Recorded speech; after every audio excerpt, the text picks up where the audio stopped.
All right, we're just giving a moment to have everyone join us. We have a lot of attendees this morning, which is great. So we're just giving it another moment or two and we'll get started.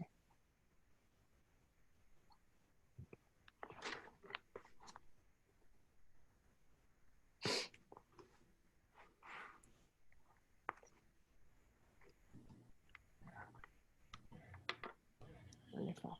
All right, well, good morning and thank you for joining the HIA-LI this morning for our critical updates to help businesses through the coronavirus. We'd like to start out by thanking, we have several board members joining us today. They play a critical role in helping us move our initiatives forward on a daily basis. So thank you to all of those board members joining us this morning, as well as all of our attendees. We'd also like to thank our program sponsor today, who is Workplace Safety Solutions. So thank you to them for helping to sponsor today's program. I'd also now like to pass it over to Terry Maselli, CEO and President of the HIA-LI, to help introduce today's speakers. Thanks, Joy, and welcome to everybody. Hope everybody is staying safe and healthy out there. Know that, and Long Island Strong, obviously, know that HIA-LI is here with you, fighting the fight on a daily basis, really sending out and disseminating critical information for your businesses, and working very closely with the state in New York Forward and very closely with Suffolk County Executive Steve Bellone's COVID Business Task Force to really disseminate a lot of that information. I can't tell you how proud I am of the membership, because we've seen such an overabundance of kindness and such an overabundance of many of you repurposing your plants for protective equipment. And many of you know that Ken Baio, one of our members in the Innovation Park at Hauppauge, was one of the first to come up with COVID testing. So we're extremely proud of everything that you're doing. So we got very involved. I can tell you that I believe, and Steve will correct me if I'm wrong, I believe our first case in Suffolk County of COVID was around, Steve, probably March 8th, right? Right around there, March 9th, yeah, literally by March 11th, the county executive had Suffolk County COVID Business Task Force formed, and we all got involved. And again, to disseminate a lot of the information that I talked about before. He and his team have not skipped a beat in terms of really just giving us daily updates and doing everything humanly possible. Very shortly after that, we partnered with Rosalie Drago in the Suffolk County Department of Labor to really help a lot of our manufacturers and in the Innovation Park itself look at the overabundance of COVID they might have had in their plants due to many of the workers that they have working for them. So we created safety and health outreach to really help with that. Steve has always been with us every step of the way, has helped us in the Innovation Park and understanding how important the sustainability plan is. So we are delighted to have him. I know, County Executive, you know that lightning speed that you've used will be more important now than ever as we move through recovery. So again, thank you for joining us. I'm going to turn it over to Joe Campolo. He's our board chair and managing partner at Campolo, Middleton and McCormack. Thank you again. Thank you, Terry. Thanks, Terry. Steve, it's really good to see you. I haven't seen you during the COVID time, and you know, something you'll never hear a Marine tell an Army guy, but I'm jealous of your haircut, right? So I'm really jealous. I'm dying to get out there and get done. I hear you. So we were kind of joking around a little bit about, you know, third term's a charm. No county executive has had to live through a pandemic like this. How are you doing? How are you doing personally? How is your team doing? How's it going? I appreciate that, Joe. You know, this is an unprecedented event for all of us. None of us have ever experienced anything like this.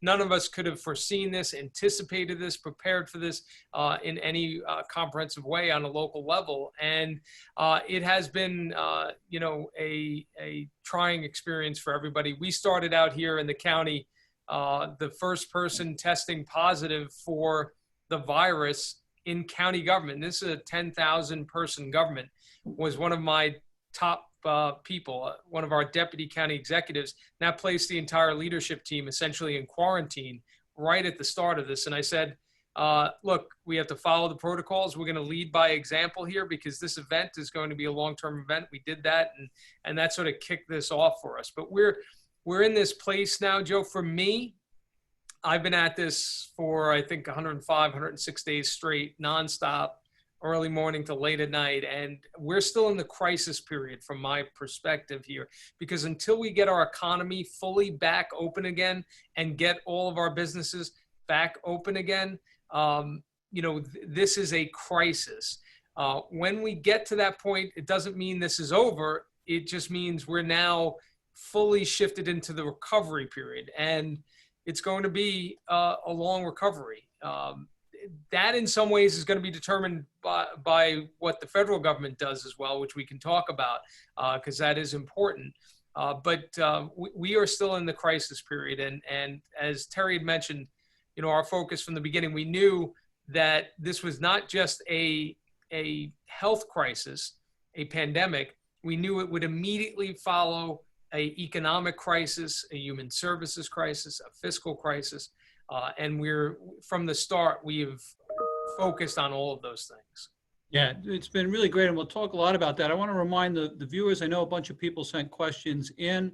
If you have a question, you can put it into the Q&A. We'll try to get to it, but we got a lot to, we got a lot to talk about and a lot of good stuff. So topped on top of a pandemic, we then went into to protests, and we went into riots across the country. And I saw today in Newsday, I was happy to see that you were on Fox talking about it. But Suffolk County's Finest has done a terrific job during this all, right? We've seen good peaceful protests, which are important. And I think you were spot on in your comments about the police department. So maybe you can just talk about that in the context of the Newsday article today. Sure, no problem. Look, of course, we understand the frustration, the pain, the anger that people are expressing in protests. But we have had a different experience here than what we have seen in other parts of the country. As you mentioned, we've had over 100 protests in Suffolk County, but they have all been peaceful. And that's a credit to the people who are protesting, but it really says something also about the Suffolk County Police Department and our partner law enforcement agencies on the East End. But they have done an extraordinary job. And I think to a large extent, the response that we've seen here has to do with the work that's been done with our police department and with communities. They really have implemented community policing, built relationships with all of our communities across the county. And that effort, that communication really does matter. And I think it's made a difference here. But the message I've been trying to get out is look, while we have to continue to work to improve, we should always be doing that in every aspect of our government. And certainly we need to do that in policing as well. We have to understand that the work that these police officers do is absolutely critical to not only our public safety, but to our economy and our quality of life here. And the reality is that crime didn't just suddenly go away. The notion of defunding the police and what some people are implying, that you really don't need the police, it does not make any sense as a matter of public policy. Every day I get to see what the police do, and they are literally every day dealing with the bad people who are out there looking to do bad things, whether it's property crimes, breaking into homes, stealing cars, assaults, violent crimes, sexual assaults. We have domestic violence incidents that they're responding to every day. We're breaking up sex trafficking rings, MS-13 and the battle there. That's a criminal organization. They would love to see the police pull back and not be proactively engaged in suppressing what has happened with MS-13. And just last week, Joe, we had a incident. You probably saw this at Stony Brook University Hospital, where somebody with a backpack filled with explosive devices came into the hospital, and he had a hatchet inside that backpack as well, concealed. And it was an off-duty police officer that saw something suspicious, And ultimately that allowed our detectives then to pick this person up, take him into custody, and prevent a tragedy. That stuff, Joe, is happening every day. And that's why when you call 911, you want the police to be able to be there to respond. Yeah, it's been a great job. I mean, I don't think people understand, or maybe they do, with MS-13, how complex this could be in Suffolk County from a crime perspective if we didn't. And I think people should also realize, how low instances, even allegations of any sort of, racial problems between the police and communities have been here in Suffolk County. It's been a remarkable turnaround and job with the community building they're doing while keeping those, especially MS-13 at bay, because I think you're right. Had there been any let up, they would be looking to be opportunistic. And I think a lot of these municipalities that are talking about defunding police don't realize that they need consumer confidence to be out there in public to get the economy going back as well, right? I mean, I'm not going to go out into a public place if I don't think the police are going to be there to protect me if I need them. So really tremendous job with you and your partners in law enforcement. I think it's a national example of really good work in that area over the last 10 years or so. So hats off. Thank you, Joe. To you guys there. I mean that tremendously. So talk about, let's start with the macro view, right? Of what has the county been through over these last 90 days? And then where does it need to head over the next 90 days from your perspective? Yeah, well, how I would describe it, I would say we've been through hell here. This is an unprecedented event. And, I've likened it to another natural disaster. This would be as if we got hit with a Category 5 hurricane, but the hurricane stayed for a couple of months instead of passing through. We've seen on Long Island more than 4,000 people die in a matter of 10 weeks, which is just absolutely extraordinary.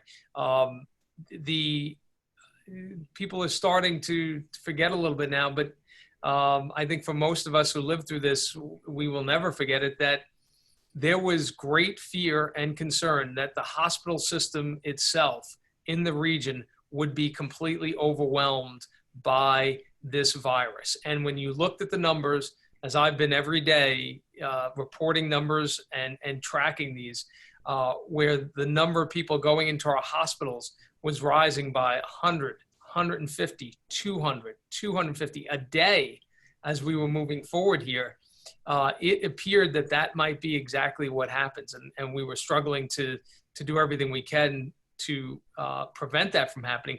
But at the height of this, essentially more than two thirds of the beds in our hospitals, so almost 3/4, were taken up exclusively by COVID-19 patients. So almost everything in the hospital system was just COVID-19. And what made it even more devastating was the fact that as people were struggling and fighting to live, families, because of the virus, weren't able to go to the hospital, weren't able to be with their loved ones. And that's an emotional anguish and tragedy that we haven't even fully grappled with. We're going to be dealing with a lot of the after effects of this, I think, and they'll reveal themselves over time. But, an extraordinarily difficult crisis. And I'll tell you one thing that we experienced that sort of highlights it. I never imagined, first of all, that I'd be in a position as county executive where I would be reporting on a daily basis the number of people who've died in the county from a virus like this. But early on in this process, through our emergency operations center, as we do our daily calls, standing calls, talking about the pandemic, it was brought up that we're likely going to need a addition to our morgue. We're not going to have the morgue capacity in the space. And we saw municipalities, including the city, that had issues with this. And it was suggested that we were going to need to take over an ice rink in the county to add to our morgue capacity. And, I just stopped and paused. I said, look, we're not doing that. There's got to be a better way to do this. At some point we are going to get back to normal, and I'm not going to have an ice rink where kids and families play turned into a morgue. And ultimately we ended up turning on and fixing up an old processing plant that we had in the county and had to use that for more capacity. So, I mean, these are things that, again, never imagined having to do. Shutting down the economy, the CDC, the state coming forward and saying the response to this virus, the way we have to respond to this is actually shutting down the economy. And the extraordinary measure that was, and it worked. We flattened the curve. We did prevent the hospital system from being overwhelmed. Without that, I have no doubt the hospital system would have been completely overwhelmed. And I do believe we saved countless lives by doing that. But obviously there has been an extraordinary cost to that as well. And it's a case I've been making, and hopefully we'll be able to talk about it. It's why I don't think that cost should be borne by local taxpayers, first responders, essential employees, and our residents here as a whole, the response to this national emergency. Yeah, it's funny because now that at least we seem to have gotten the virus for now somewhat under control, people forget that panic. You know, I was talking to Ken Kashansky from Stony Brook Hospital, and he was like, you can't ever unsee what we saw in the hospitals, right? But now the weather's nice, and now we want to will our way back into reality, and that's got to be a tough spot for you to be managing right now. That's exactly right. They were in what I've described as the medical equivalent of a war zone. Yeah. That is what they were facing every day. And I think probably many people on this call know people, loved ones, friends, a friend of a friend who worked in our hospitals, who were there, and can describe the intensity of it and the pain and the anguish and the turmoil and the fight, the literal fight on a daily basis to save lives. And these were people, again, remember, we didn't know a lot about this virus. We still don't know many things about the virus. Remember how the guidance has shifted back and forth. Wear masks, don't wear masks. No, now wear masks again. Can a asymptomatic patient spread? No, they can't. Yes, they can. What's the timeline of that? All of these things back and forth we have, learned and changed position because this is a brand new thing. But when this was happening, these healthcare workers were literally putting their safety, their lives, and frankly, the safety of their families' lives at risk by being there. And they did it, and they held the line. Because of what they did in combination with everything that the public did, that system didn't get overwhelmed. But it is a concern, of course, that as the fear fades, as the anxiety and the uncertainty, which comes from not knowing where this will end, as that fades, do we start to get too lax as the summertime comes? And by the way, I've said this for a long time, the outdoor environment is the safest environment we can be in. That's a good thing. We should encourage people to be outdoors. That's why I fought for outdoor dining, to get that moved up as quickly as possible, be outdoors. But come the fall, when there's the fear of that second wave and we have relaxed and spent the summer and maybe not wearing the face coverings like we should, not social distancing, now we get to the fall and we're back indoors in the environment and where you really can spread this virus a lot. That is a big concern. And it's why I try to keep reminding people, use common sense. We're reopening our economy. We've been through hell here. We do not want to go back into any restrictions. We want to be in a position to be able to manage this virus moving forward until we get to a vaccine or drug remedies that will essentially render this virus crisis moot. So you mentioned restaurants. A lot of the questions we're getting now that we're in phase two, a lot of pain in the restaurant industry. I think they reported, Wall Street Journal reported, by the time this is all said and done, 25% of the restaurants that existed before COVID are not going to exist after COVID. And it's a huge part of our county, right? It's a huge part of our county. And so what can we offer those restaurant owners? You know, there is a lot of anger and frustration and a lot of questions here from folks saying, you know, why can't we have limited spacing indoors? How am I going to make ends meet from a restaurant? So what are your thoughts on that, Steve? So, I've spoken with restaurant associations from the beginning. We've been communicating with them. Restaurants, bars, obviously have been from the beginning, as we've talked about reopening, and the state started putting together this phased reopening. Or in the later phases, phase 3. Of course, you can understand the challenges of restaurants indoors, a lot of people in closed spaces. But as we've learned more, we pushed for outdoor dining to get brought online as quickly as possible because, frankly, we believe that could be done safely. And the restaurants and business owners, they have safety plans. It is in their business interest to protect their customers, to protect their employees. Certainly no business wants to go back into a restrictive environment. So there's a business interest in doing this the right way also. So I've always been confident that businesses would do that. So we were successful in getting the outdoor dining moved up. I would have moved up the indoor at a lower capacity earlier on, and then split that up between phase 2 and phase 3. But the state has announced phase 3 indoor dining 50% capacity. We will be in phase 3 within a week. So we're anxious to get that going as quickly as possible. And the best thing we can do right now is to get these businesses open and up and operating. And then we have to see where we are too, because we know there is going to be a real challenge for many of these businesses to survive, let alone get back to being in a position to thrive as a business, which is the goal that we all have.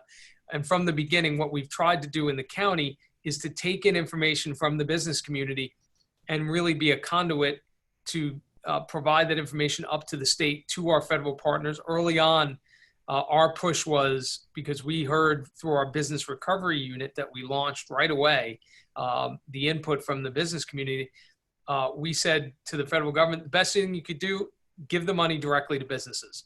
Keep employees on the payroll. That is what we're hearing.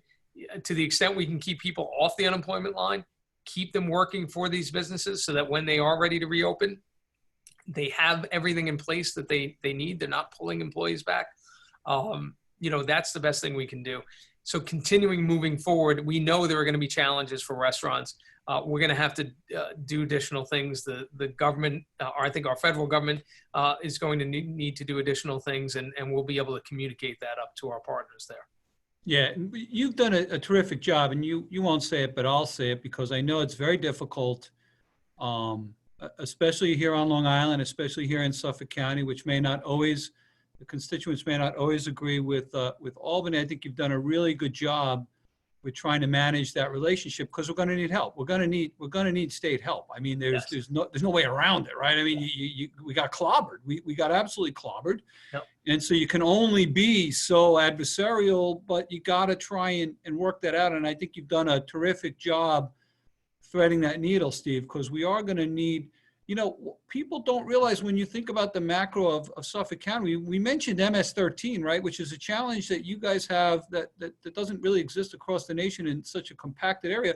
The other challenge we have are the Hamptons, where we get all the city folks that want to conglomerate out there right now and trying to manage all of that going on. I mean, it's really a really complicated. Suffolk County, I say this to you all the time, Suffolk County isn't farm country anymore. It's a really complicated ecosystem that'll drive you batty. Yeah, it's really, I'd say, a microcosm of the country in many ways, because we're a very diverse place, actually. We're a suburban community, but we have some dense places, communities of color. We have places of extreme wealth, places of extreme poverty as well. We are a rural county out east. We're one of the largest agricultural counties in the state of New York. People don't think about that anymore, but we really are probably the most diverse agricultural county in the state of New York. And we're a tourism economy. So we have our local economy. We have this tourism economy that does depend on things like restaurants and the water industry and commercial or recreational fishing and our beaches, which we've had to deal with those issues, reopening the beaches. So all of this just the diversity of Suffolk County in all its glory. It is a wonderful thing.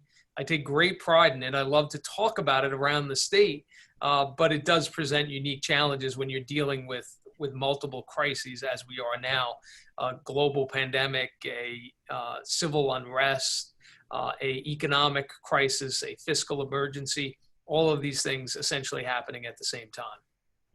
So phase 3, you mentioned we should be seeing hopefully in a week, barring any unforeseen circumstances, which will hopefully get those kinks worked out for 4th of July. So where do you see the rest of the summer going? Like, when do you see phase 4, perhaps, if we stay on the metrics where we are? And then when do you see a sort of, if we stay on the pace we're at, where do we see sort of a global relaxing here in the county to a certain extent?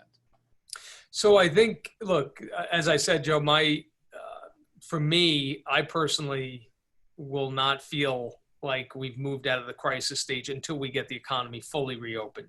Yeah. So we've got to get through phase 4, get things back open. The most challenging things, of course, are the mass gathering events indoors with lots of people.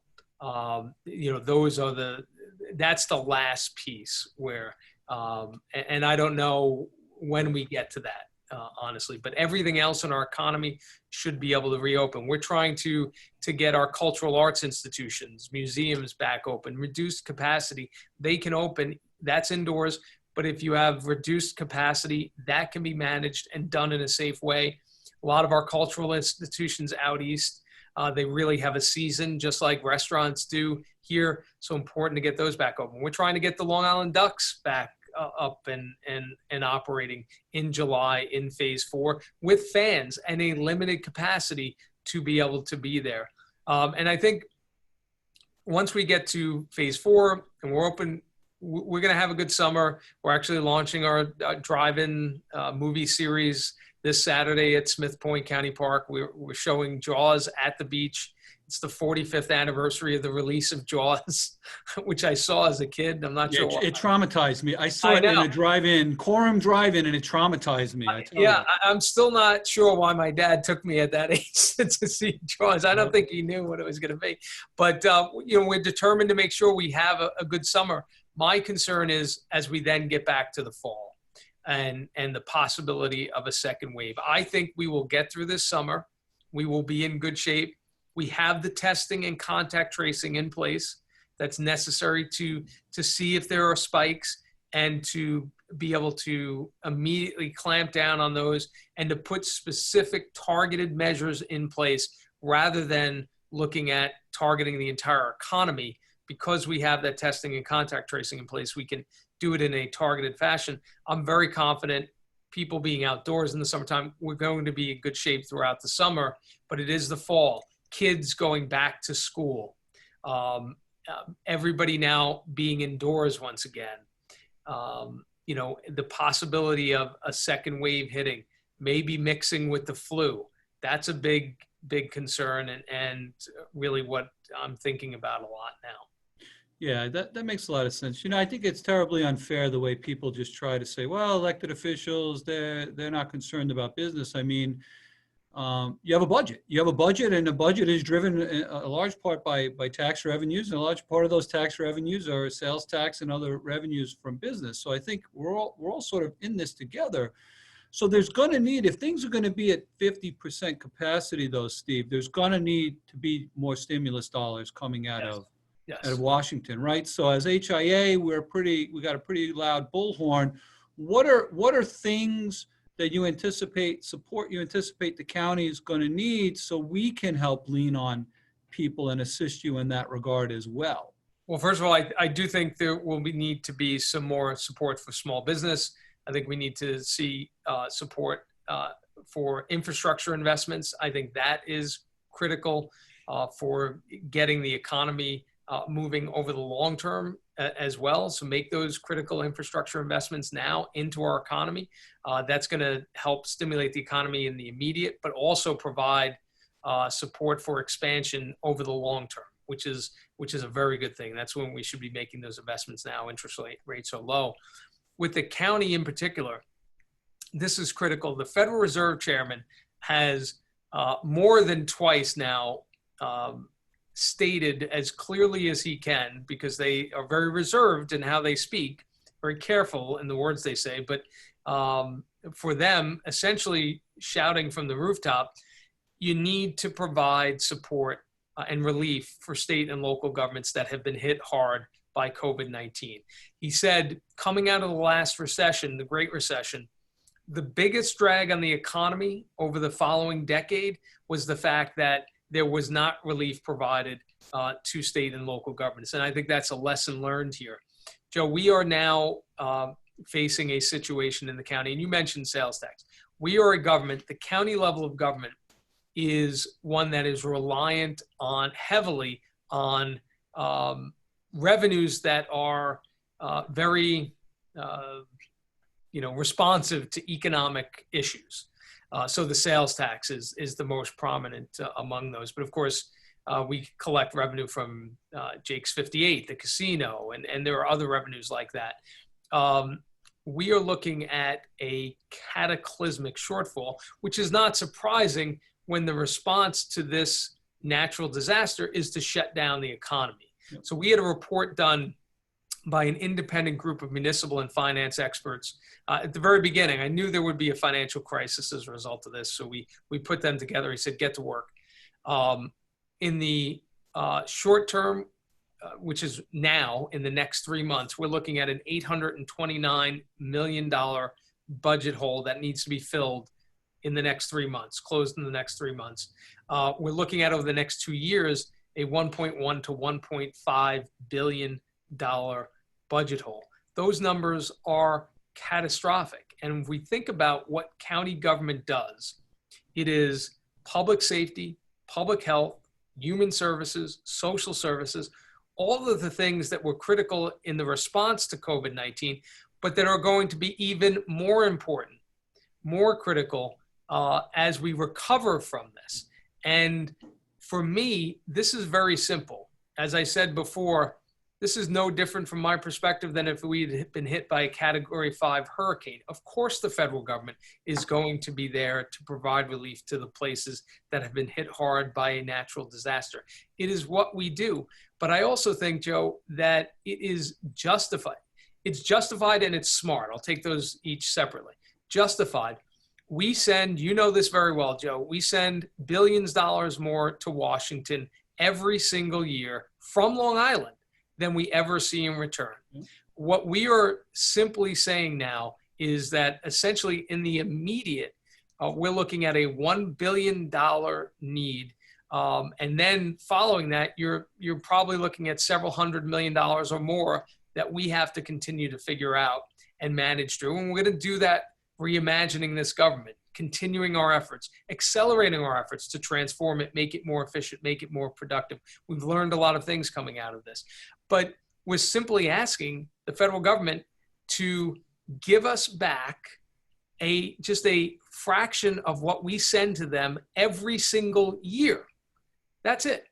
One time, give us back essentially a fraction of what we give you every single year. And the reason why it's smart is because we are a cash cow effectively for our nation's economy. And it makes sense to help New York, Long Island, get back on its feet and recover as quickly as possible. We want to see recovery over the next couple of years, not the next decade. If you basically hollow out and gut the government that provides these critical services, and you're seeing massive layoffs occur and all of these cuts to essential services, and that's what we're talking about. You'd be hollowing out this government where we're providing addiction services, mental health services, economic development, all of these things that we do, public safety. We would be extending the devastation that we're facing here by years. Instead of this recovery being a couple of years, we'd be talking about a decade or more. And that's just simply unacceptable. The good news, Joe, I will tell you this, we have had great partnerships with our federal partners here. We have worked closely with Senator Schumer. He has been leading the fight in Washington. We've worked closely with Congressman Zeldin on PPE, excuse me. There's a lot of acronyms. A lot of acronyms nowadays. Yep. PPE on getting access to the municipal liquidity facility. I was on the phone with Congressman Zeldin and Steve Mnuchin, the Treasury Secretary, about that issue. He's fighting. Tom Suozzi, Congressman Tom Suozzi was critical in the HEROES Act. Peter King crossed party lines to vote for the HEROES Act. So our federal representatives, they really are fighting for us. But this is a moment in time. You send people to Washington to deliver what you need in your communities, in your region. And I'll tell you what, this is one of those moments where everything is on the line. The difference is going to be, do we recover quickly from this, or does this recovery drag out? And is it wider, deeper, longer than it needs to be because of the failure of the federal government to do this? And to me, the last thing I'll say on that, Joe, it would be unconscionable to put this response after essentially the CDC said, the way you respond to this, you shut down the economy for a period, reduce the transmission, flatten the curve. That's what we did. It worked. We saved lives. But for the federal government then to turn around and say, great job, thank you for following the guidance. Now here's the bill for the cost of that response. I think that would be terrible. Taxpayers, first responders, essential employees, our residents should not bear the cost of this global pandemic. Give us what we need. Give us a fraction back of what we send to you every year, and we will recover, and we will be contributing to the national economy and helping everyone recover. Yeah, and I'll tell you, Steve, I've been totally encouraged with the bipartisan efforts. Leah has been very complimentary of you. It's good to see a couple of Army guys getting along during right. Combat. I appreciate that. Of course, everything is complicated because it's an election year. But what I think the business community has to realize, right, is we were shut down, so we got PPP dollars, and without that, we would be dead. The business community right now would be dead. You guys not only got shut down on revenues, but were asked to increase your services, right? And you need relief. It's just common sense. You need relief from that. There's no way around that. No, absolutely. And without returning some of the money we send to Washington every year, the recovery from this for our region, and this will affect everybody, is going to be absolutely devastated. And the services you mentioned, Joe, those services now are needed more than ever. You talk to the human services agencies and the people who are doing addiction and mental health and domestic violence and all of these other issues that the county is at the forefront of. All of those challenges have only been made worse by the pandemic and the health crisis and the economic devastation. So to essentially hollow out the government that provides those services right at the moment when they're needed the most will only make this worse for everyone here. And the last thing is, taxpayers should not have to pay this. The nonpartisan Legislative Budget Review Office went before the legislature yesterday and confirmed what our independent group said. We have immediately right now $800 million. In the next 15 months, it's going to be 1.1 to 1.5 billion. But they said you could do layoffs, a lag payroll, increase the energy tax, add a sales tax, amortize the pension, and that would get you about $150 million, to put that in perspective. And of course, my response is residents cannot afford to have an increased energy tax. Retailers cannot afford, and consumers can't afford to have an increased sales tax right now when retail businesses are struggling to survive. And laying off employees now will only deepen the recession here. Like, this doesn't make any sense. There's only one solution here that makes sense. And then let us take it from here. We will continue to transform this government to make it more efficient and help people recover. Yep. So another big piece, Stephen, you mentioned it, is infrastructure spending, right? So to me, the key to long-term economic development is increasing our capacity through infrastructure, our efficiencies. That'll increase productivity long-term. And I've spoken last few weeks, to a lot of our members and developers here. who feel they're ready to go. Interest rates are historic lows. Jay Powell says they're going to be at near zero for at least the next 2 years, which makes real estate developers chomp at the bit. So it comes down to public-private partnerships and getting projects moving, right? So a lot of people want to know that the county and the towns are going to be willing to help move projects forward. So what can you say in that regard to help those folks get some comfort that they're going to be able to get these infrastructure projects? Now, understanding that without stimulus dollars, without additional dollars to these local governments, capital projects are usually the first things that are cut, right? So we gotta fix that somehow Right. here. Yeah, of course, it goes back to the earlier question. I keep hearing, well, we need to cut back on capital spending. Well, that's the spending where you're actually, government is probably spending most wisely because you're investing in the long-term economic capacity of the region when you're doing that the right way. So, that makes me nervous when I hear cutting back on that capital spending. But at a certain point, if your revenues have fallen off a cliff and you could do all of these things and not even come close. All of these really difficult things that are going to cause so many problems, not even come close to addressing the problem, then you're going to hit into the capital. So that is important, that relief. Infrastructure, how long have we been talking about infrastructure? I've been now virtually my entire career in public life. I've heard Washington talking about how we need to come together and invest in infrastructure. And it's never quite happened to the degree that it needs to happen. And I am hopeful at this moment that this will be the time when the stars and the planets align and we're able to get something big done in Washington in terms of infrastructure investment. And we will be ready. We want to be ready to do that. We have a number of projects, sewer infrastructure projects that are important to our region's future, both for our tourism economy, obviously our environment, which underpins our tourism economy, and for our capacity to be able to develop in a environmentally friendly way. That sewer capacity is critical to that, to be able to develop more densely, particularly in our downtowns. We know how important sewer capacity is with the investments at the Innovation Park. So that's critical, those investments. We need to be investing in our road infrastructure, our transportation infrastructure. We have an incredible opportunity to create an innovation zone around the Ronkonkoma hub. If we could make investments in the airport there, connecting the train station and the airport, doing a major development there, a convention center. I know a lot of people say now, oh, no one wants to go to a convention center. I will tell you this. This is what I say to people. We are going to get back to normal. People are going to want to get back. We will have a vaccine. We will have a treatment. We're not going to be in this forever. People are going to want to get back together and see each other in person, not just on Zoom.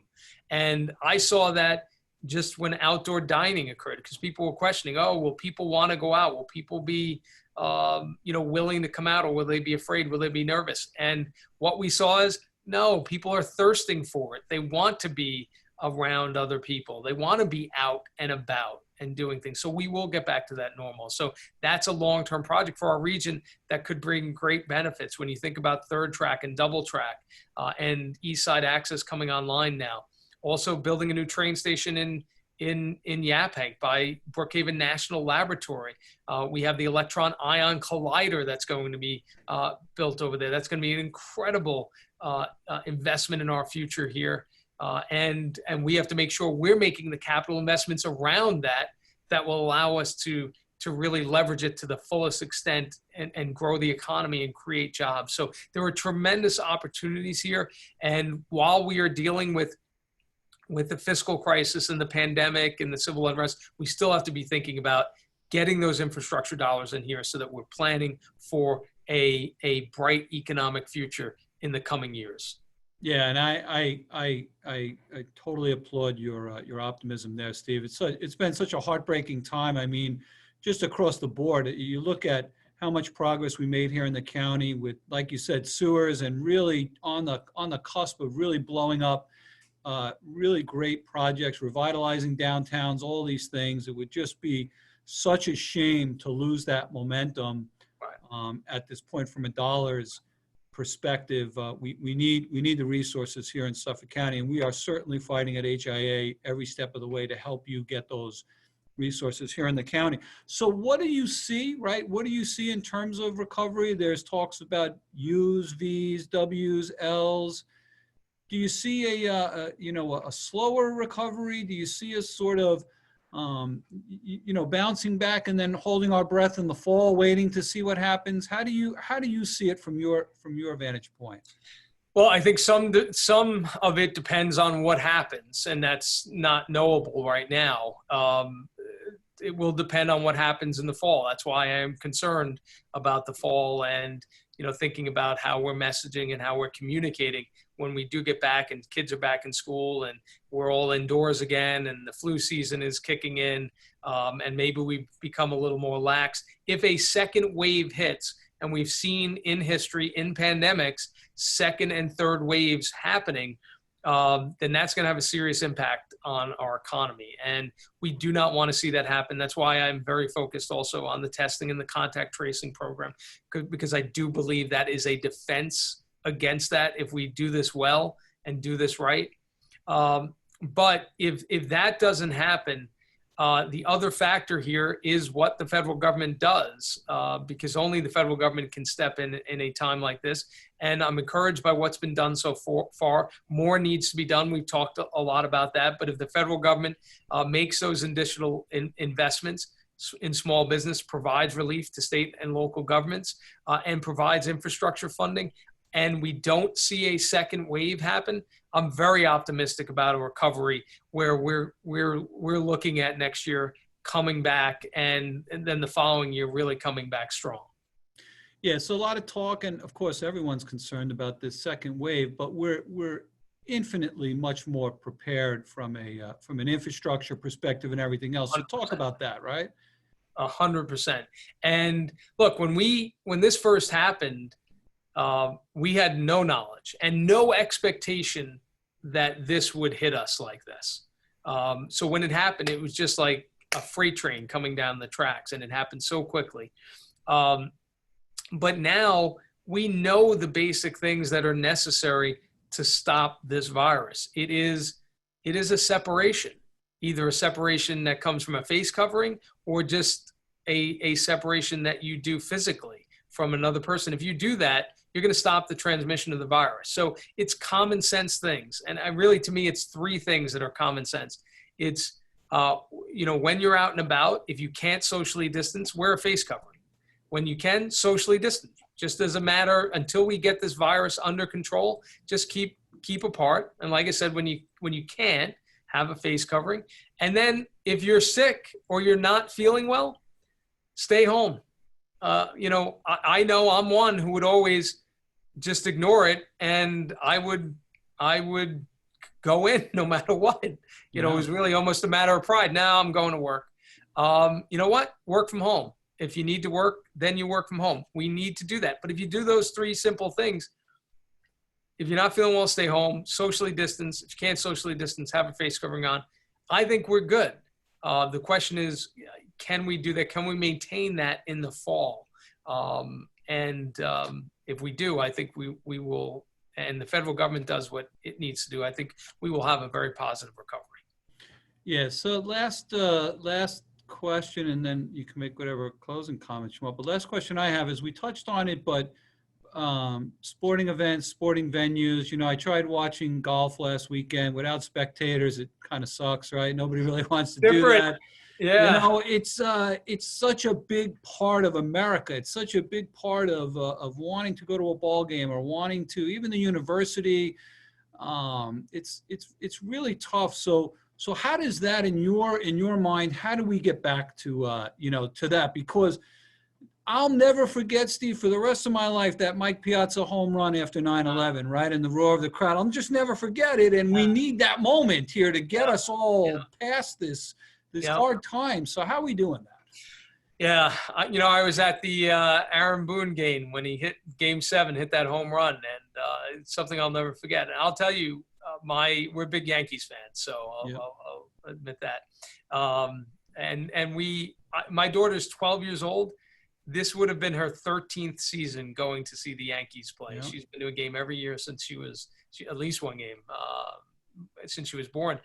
And, we're kind of lamenting the idea that, and I know that, to some people who maybe aren't into sports are thinking, oh, is that really important given everything we're dealing with? Well, in some ways I say it's extremely important because, a lot of this is just emotional strain and stress and anxiety, and sports are a great way that it's not only obviously an economic issue, but it's also a way that we manage, stress and, release pressure and enjoy ourselves and relax. And we need that more now than ever. And that's been absent. So, it's why we're pressing on the Ducks. It's a very family friendly place. And if you can go to see a game with your family, live baseball, professional baseball, that's a great thing. We'd love to see the Ducks out there defending their Atlantic League championship. But I'd love to see, I'd love to be able to go to a Yankees game this year where you limit the capacity, and you keep some separation, and then we'll see where we are. Maybe you can increase it more, but I would love to see something like that at some of our sporting events. I know the U.S. Open, they're not going to have any fans, but to me, Yeah, I read that too. Yeah. That's hard. You can design the seating arrangements in such a way that you're separating people. And this was our plan with the Ducks. I'll just leave it at this. It's similar to what we did with beaches. We said, when you're with your group and you're socially distanced from the other groups, you don't need a face covering on. You're with your group, you're with your family, you're good. When you go into your water, you're socially distanced from other groups, you're with your group, you don't need a face covering on. But when you go into the common areas, you're going to the restrooms, when you're going to the concession area and you're around other people like that and in close contact, have a face covering on. Same thing at a ball game. When you're with your group, it's lower capacity, you're socially distanced. You don't need a face covering on. You're having a hot dog, a beer, soda, whatever you're having. You don't need the face covering. But when you go to those common areas, you need a face covering. To me, it's an outdoor environment. You can do that. And I'm hopeful as we move forward in the summer and we see that the outdoor environment is probably the safest place you can be. And Joe, this will be one of the things we learned from the protests, because we're right now at the point where we really would be seeing a spike in cases if all of these protests, all outdoors, were causing a spike in COVID cases. Now, what I've said, at least this has been my gut, that overwhelmingly what I see in the protests is most people are wearing face coverings, but they aren't socially distanced, for sure. I mean, we can see that in the images. Will that result in a spike?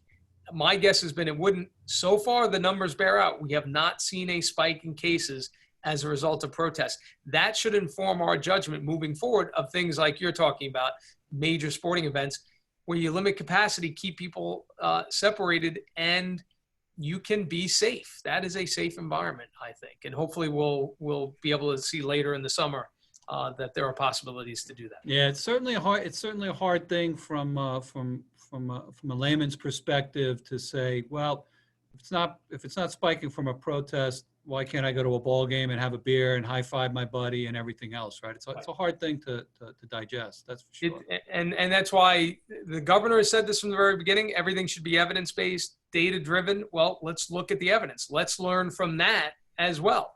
If we're not seeing a spike from protests because it's outdoors and when people are not socially distanced, they do have a face covering on, let's learn from that. And let's have policy be directed from that evidence.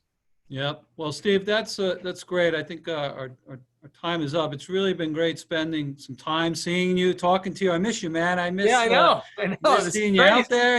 It's a crazy time. You've inspired me to go get my hair cut today. That's for sure. Tony, That's Joy, one of the first things I did. Yeah. What's that? I don't know if the HIA wants to jump on and officially close this out. If you have any final comment that you didn't cover, Steve, I'm happy to hear it as well. I think we really covered a lot. Covered all the territory, and just appreciate everything you guys are doing. you're really a beacon in the county, and are going to help lead the recovery from this. I know there are businesses struggling, but it's the HIA is going to help lead us out of this, and I appreciate the partnership and the collaboration. Absolutely. You have a friend here, and we know we have a friend in you, so that's a great thing. So Tony Thank you, Joy, Joe. take us away. Thank you so much, Joe.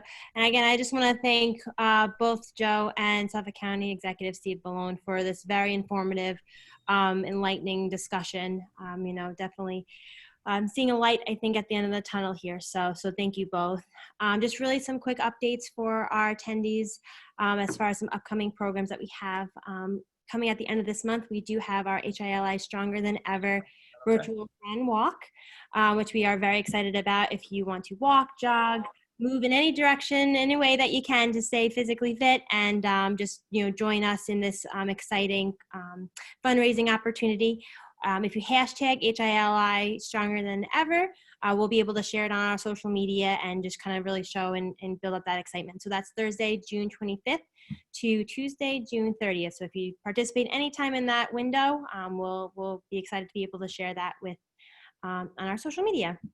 We also do have a CEO forum featuring Paul Pachter, the CEO of Long Island Cares. So if you really want to get into the head of a CEO who's been going through, this pandemic and how he has been, facing these obstacles and challenges along the way and how he's been leading, please make sure to join us on July 13th. And then if you are traveling anytime in the near future, you will certainly want to join us on Wednesday, July 22nd, which is How Will Tourism and Travel Change in Our New Norm? We have a wonderful panel of business leaders and industry professionals, which will discuss those types of important details as you're going into this traveling season. So please make sure that you reach out to us if you have any questions or if you want to be registered. We are here to help. And again, just thank everyone. Thank you for joining us this morning, and we hope you have a safe and healthy rest of the day. Thank you very much.